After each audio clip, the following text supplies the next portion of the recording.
안녕하세요. 저는 올해 36살이고 자녀 2명을 키우고 있는 남자입니다. 처음 제 아내를 만나게 된 건 제가 29살 때입니다. 재수를 하는 바람에 늦게 대학교를 졸업을 했고 저는 생애 첫 회사를 다니고 있었습니다. 그때 당시 아내는 회사에서 비품과 영수증 관리를 도맡아 하던 계약직 사원이었죠. 그런데 어느 날부터인가 아내는 저에게 자꾸만 마실 거를 건네주는가 하며 퇴근하면 자신이 맛있는 걸 사주겠다고 말을 걸었었죠. 하지만 그때 당시 저는 만나고 있는 여자친구가 있어서 정중하게 거절을 했죠. 그렇게 시간은 빠르게 지나가던 어느 날이었습니다. 여자친구의 생일이 하루 앞으로 다가왔고 저는 몰래 이벤트를 준비하려고 여자친구의 원룸 자취방으로 찾아갔습니다. 그날은 여자친구가 친구들과 생일 파티를 하고 들어온다고 했기에 아무런 생각도 없이 비밀번호를 누르고 들어갔는데 여자친구는 어떤 남자와 단둘이서 바람을 피우고 있더군요. 저는 평소에 자존심이 너무 센 성격이었기에 그냥 별말 없이 준비했던 선물을 집 안으로 집어던지고는 뒤돌아서서 나와버렸습니다. 뒤에서 여자친구의 목소리가 들렸지만 저는 돌아보지 않았습니다. 정말 서로 좋아했고 충격적인 그 상황에 힘들지 않았다면 거짓말이겠죠.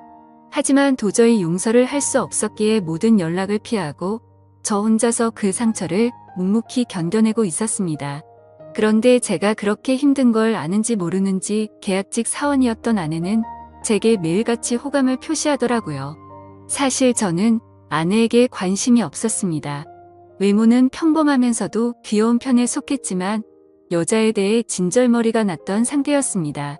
하지만 아무리 거절을 해도 계속해서 제게 달라붙길래 그냥 퇴근하고 술이나 한잔 하자고 말하게 되었죠. 그날 얘기를 들어보니 아내는 가정 환경이 썩 좋지가 않았습니다. 돈을 벌어서 혼자 계시는 어머님과 어린 남동생의 뒷바라지를 하고 있다더군요. 물론 저보다 어린 나이에 기특하게 열심히 사는 모습이 좋아 보였지만 그저 그런 마음일 뿐 아내에게는 전혀 마음이 가지가 않았습니다. 그렇게 퇴근 후 술을 마시는 게 몇 번이 반복되다 보니 점점 외로워져서 정신을 놓은 건지 아내와 함께 시간을 보내게 되었습니다.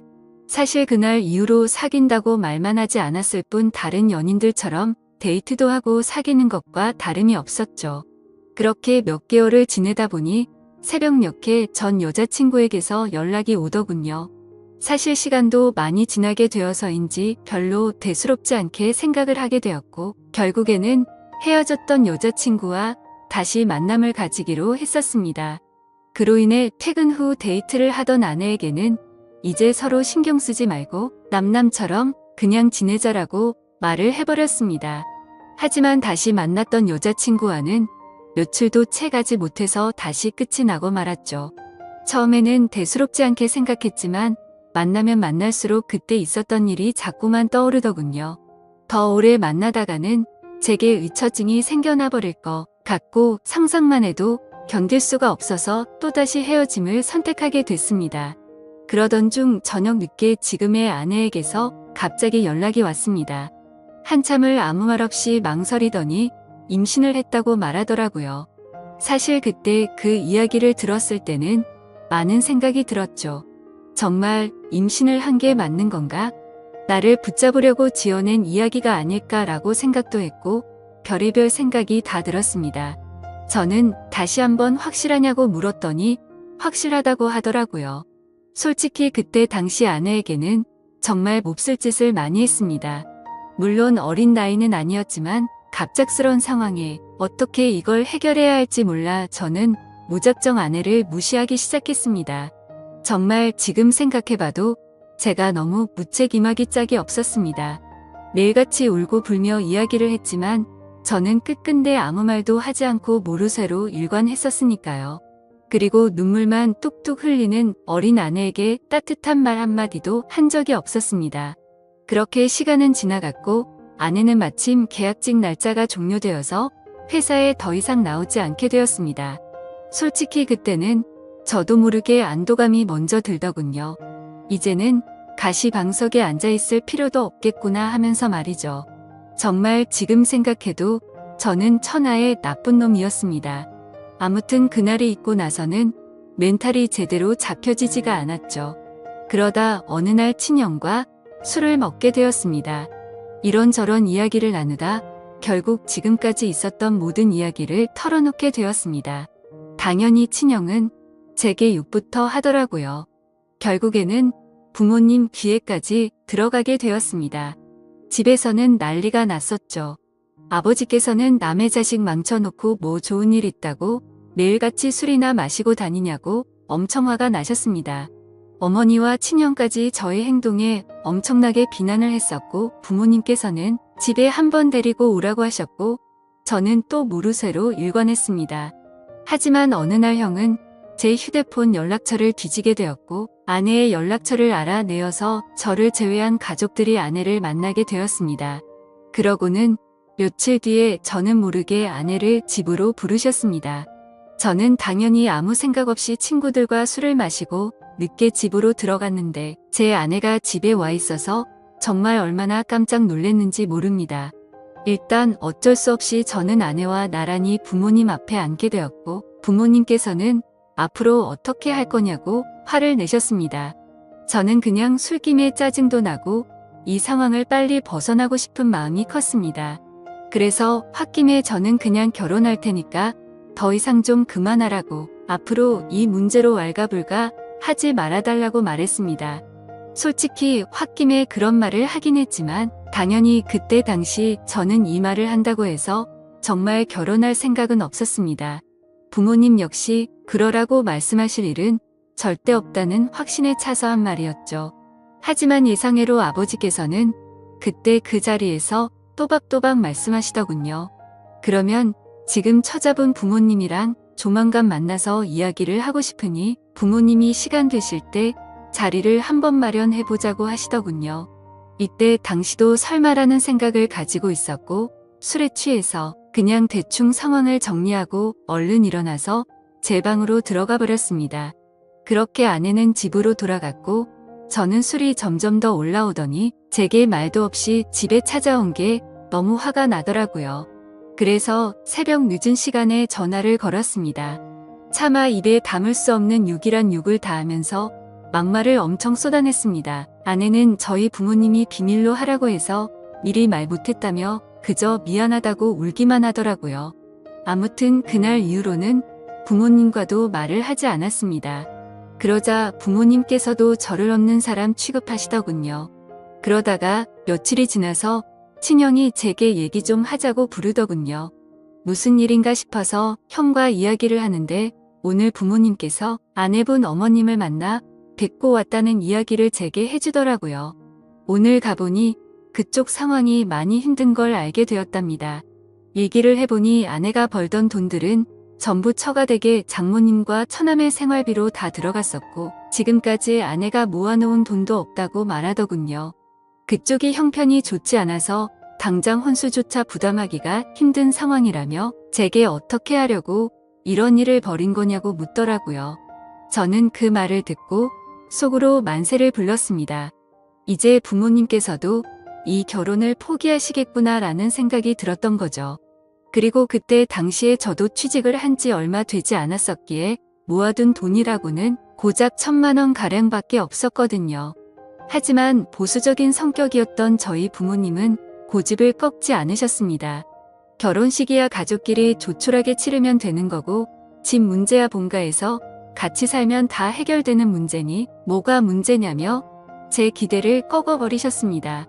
결국 순식간에 결혼 날짜를 잡게 되었고 일정대로 척척 진행이 되더군요. 저는 그때부터 너무 당황했고 속이 타들어갔습니다.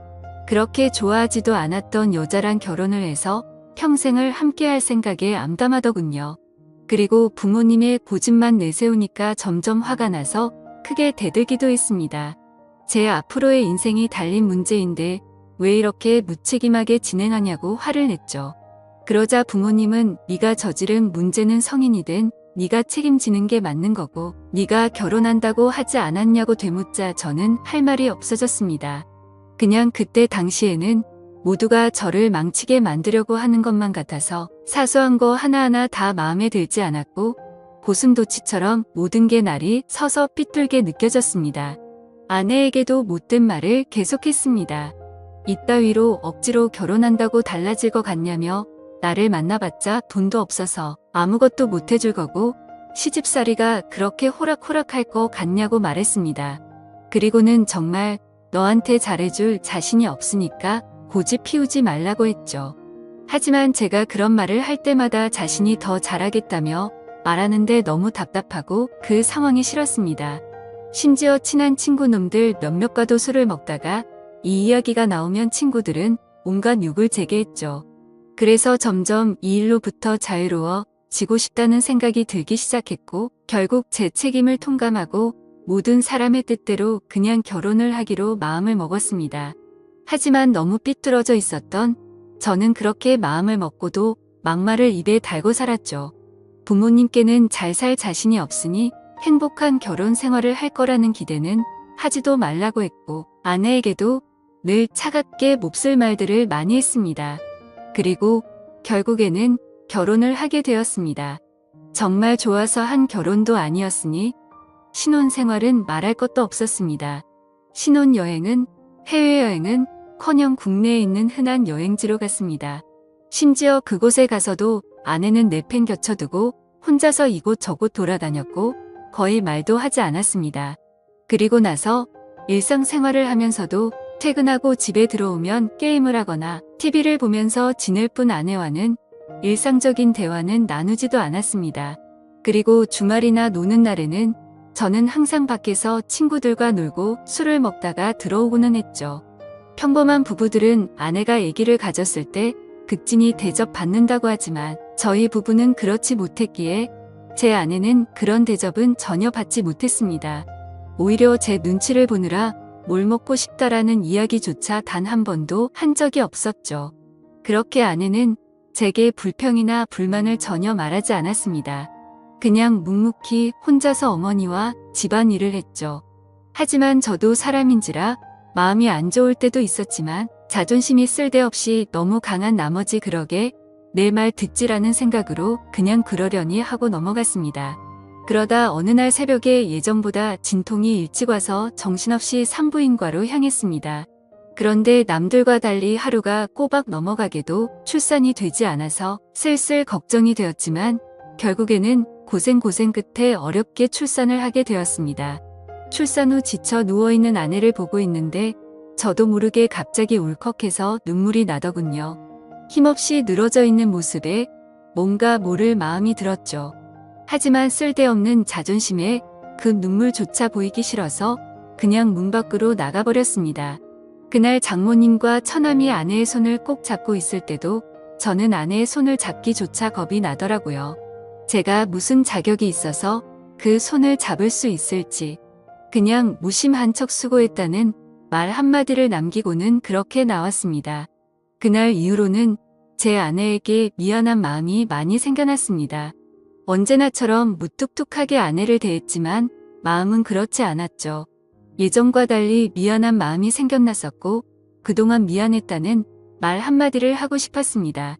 그렇지만 왠지 모를 쓸데없는 생각에 아무런 말도 하지 못했던 거죠. 그러다 어느 날 제 어머니께서 간이 좋지 않으셔서 계속 정기검진을 받고 계셨는데 결국에는 이게 점점 상황이 악화되었습니다. 병원에 입원하셨을 때 친형과 어머니 그리고 아내가 번갈아 가면서 병실을 지켰습니다. 전 휴일에만 병실을 지켰고요. 자녀를 낳아서 키우고 계신 분들은 아마 아실 겁니다. 새벽이고 낮이고 아이가 잠도 안 들고 울고 할 때마다 아내는 잠이 들지 못했습니다. 그렇다고 제가 애를 봐주고 하지도 않았으니까요.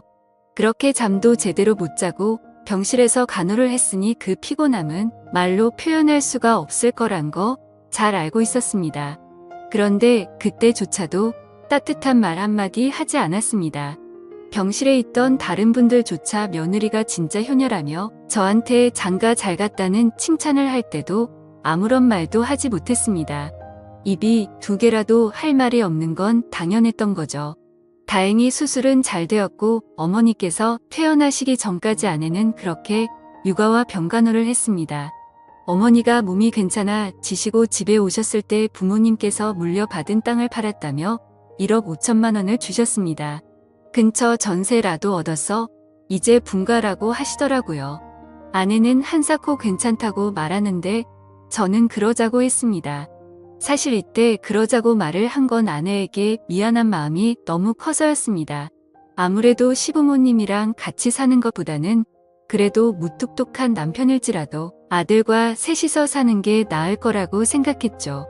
부모님은 당연히 그렇게 하라고 하셨고 아파트로 전세를 하나 구해서 분가를 했습니다. 거의 말도 안 하고 했지만 간간히 아이도 같이 봐주고 이사하고 처음으로 레스토랑을 갔는데 맛있다고 웃으며 말하는 아내를 보면서 이때부터 정말 마음이 울컥해서 눈물이 날 뻔했죠. 그래서 그날 이후로 저는 변하겠다고 다짐을 했습니다. 연애도 저와 제대로 해보지도 못하고 아이를 가졌을 때도 대접 한번 제대로 해주지 못했던 생각이 났습니다. 그리고 시집살이와 시부모 병간호까지 해왔는데 이제 와서 돌이켜 생각해보니 그 흔한 레스토랑 한 번을 같이 와보지를 못했더라고요. 미안하고 너무 미안했습니다. 비록 무뚝뚝하게 말하고는 했지만 이때부터는 그래도 나름대로 다정하게 대했습니다. 그러다가 장모님께서도 평생 겪고 계신 질환으로 많이 아프시기도 했고 처남도 중학생이라서 아내는 간간히 처가에 들려서 집안일을 돕고 집에 들어오고는 했습니다. 나중에 알게 된 사실이지만 장모님께서는 류마티스 관절염을 손가락 마디마디에 걸리셨습니다. 이게 집안일을 하거나 할 때 끔찍할 정도로 아프다고 하더라고요. 하루는 그런 아내가 너무 안쓰러웠고 장모님과 처남까지 마음에 많이 걸렸습니다. 그래서 저는 아내에게 말했습니다. 그냥 장모님이랑 처남 다 같이 여기서 지내자고 말했죠. 진심으로 한 말이었습니다. 그랬더니 아내가 이러더군요. 미안해요. 앞으로는 자주 안 갈게요. 미안해요. 저렇게 말을 하더라고요. 아내의 저 말 뜻이 어떤 걸 의미하는지 다들 아실 거예요. 아내는 제가 처갓집에 자주 가는 걸 못마땅하게 생각해서 비꼬는 마음으로 저렇게 말을 한 걸로 오해를 한 거였습니다. 지금까지 하지 못했던 미안한 말과 참았던 눈물이 울컥해서 쏟아져 버렸습니다. 아내 손을 꼭 붙잡고 미안하다고 말하면서 애처럼 너무 서럽게 울어버렸습니다. 당황해하는 아내에게는 그동안 정말 미안했다면서 앞으로 살면서 그동안 잘못했던 거 천천히 다 갚을 테니 용서해달라고 정말 서럽게 울었습니다. 그리고 처음으로 아내와 오랫동안 마음에 있었던 많은 말들을 이야기했습니다. 그동안 잘해주지 못해서 미안했다는 말과 함께요. 아내 역시 눈물을 흘리며 그렇게 처음으로 서로 꼭 안고 같이 울었네요. 그 일이 있고 나서 아내가 장모님께 같이 살자고 이야기를 했을 때 장모님께서는 완강히 거절하셨습니다. 사실 이건 당연하다고 생각했죠. 사위라고 하나 있는데 자기 딸을 그렇게 서럽게 만들었는데 이 집으로 들어오면 얼마나 눈치를 줄까? 라고 당연히 생각하셨을 것 같습니다. 본가에 계시는 부모님께서는 흔쾌히 그렇게 하라고 허락을 하셨고 결국에는 제가 처가댁에 가서 장모님께 무릎 꿇고 사죄했습니다. 그동안 죄송했다고 앞으로는 정말 잘하겠다고 했죠. 그렇게 장모님을 겨우겨우 설득해서 같이 살게 되었습니다. 지금은 그 누구보다 아내만 사랑하고 전에는 상상도 못한 애교도 떨면서 그렇게 살고 있습니다. 세상에서 아내가 가장 예뻐 보이고 가장 사랑스럽네요. 집안일도 제 나름 열심히 돕고 있고 육아도 열심히 하고 있습니다. 그리고 아내와 저 사이에는 예쁜 딸아이도 한 명 더 생겨났고 더 예쁜 가정을 이루게 되었죠. 이게 제게 있었던 5년 전 이야기입니다.